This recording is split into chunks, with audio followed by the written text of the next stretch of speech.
ದಕ್ಷಿಣ ಭಾರತದ ಚಿತ್ರರಂಗದ ಸೆನ್ಸೇಷನಲ್ ಜೋಡಿ ರಶ್ಮಿಕಾ ಮಂದಣ್ಣ ಮತ್ತು ವಿಜಯ ದೇವರಕೊಂಡ ಅದ್ದೂರಿ ಮದುವೆ, ಕೋಟ್ಯಾಂತರ ಚಿನ್ನಾಭರಣ, ಸ್ಟಾರ್ ಗ್ಲಾಮರ್ ಇವೆಲ್ಲದರ ಮಧ್ಯೆ ಈಗ ಜನ ಮೆಚ್ಚುವ ಸಮಾಜ ಸೇವೆ.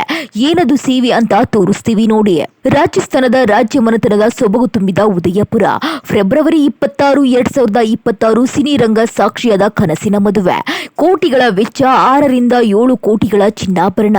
ಆದರೆ ಈ ಜೋಡಿ ಹೇಳಿದ್ದು ಒಂದೇ ಮಾತು: ಸಂತೋಷ ಹಂಚಿದಾಗ ಮಾತ್ರ ಸಂಪೂರ್ಣವಾಗುತ್ತದೆ ಎಂದು. ಮದುವೆ ನಂತರ ಪೂರ್ವಜರ ಊರಾದ ತಮ್ಮನಪೇಟೆಗೆ ಭೇಟಿ ನೀಡಿದ್ರು. ಅಲ್ಲಿ ಇವರು ಮಾಡಿದ ಒಂದು ದೊಡ್ಡ ಘೋಷಣೆ. ದೇವರಕೊಂಡ ಚಾರಿಟೇಬಲ್ ಟ್ರಸ್ಟ್ ಮೂಲಕ ತೆಲಂಗಾಣದ ನಾಗರ್ ಕರ್ನೂಲ್ ಜಿಲ್ಲೆಯ ಅಚ್ಚಂಪೇಟೆ ವಿಭಾಗದ 44 ಸರ್ಕಾರಿ ಶಾಲೆಗಳ 9 ಮತ್ತು 10ನೇ ತರಗತಿ ವಿದ್ಯಾರ್ಥಿಗಳಿಗೆ ವಿದ್ಯಾರ್ಥಿ ವೇತನ. ಇದು ಕೇವಲ ಹಣದ ಸಹಾಯವಲ್ಲ, ಮಕ್ಕಳ ಕನಸಿಗೆ ಬೆಂಬಲ, ಭವಿಷ್ಯಕ್ಕೆ ಬೆಂಬಲ ಎಂದು. ಈ ಸಂದರ್ಭದಲ್ಲಿ ವಿಜಯ್ ಅವರ ತಾಯಿ ಮಾಧವಿ ದೇವರಕೊಂಡ ಕೂಡ ಉಪಸ್ಥಿತರಿದ್ದರು. ಮಗನ ಯಶಸ್ಸು ಸಮಾಜದ ಸೇವೆಗೆ ಹರಿದು ಬರುತ್ತಿರುವ ಕ್ಷಣ.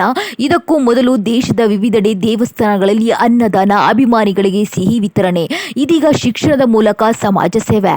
ಇನ್ನು ನಾಳೆ ಅಂದರೆ ಮಾರ್ಚ್ 4ರಂದು ಹೈದರಾಬಾದ್ನಲ್ಲಿ ಭರ್ಜರಿ ಆರತಕ್ಷತೆ ನಡೆಯಲಿದೆ.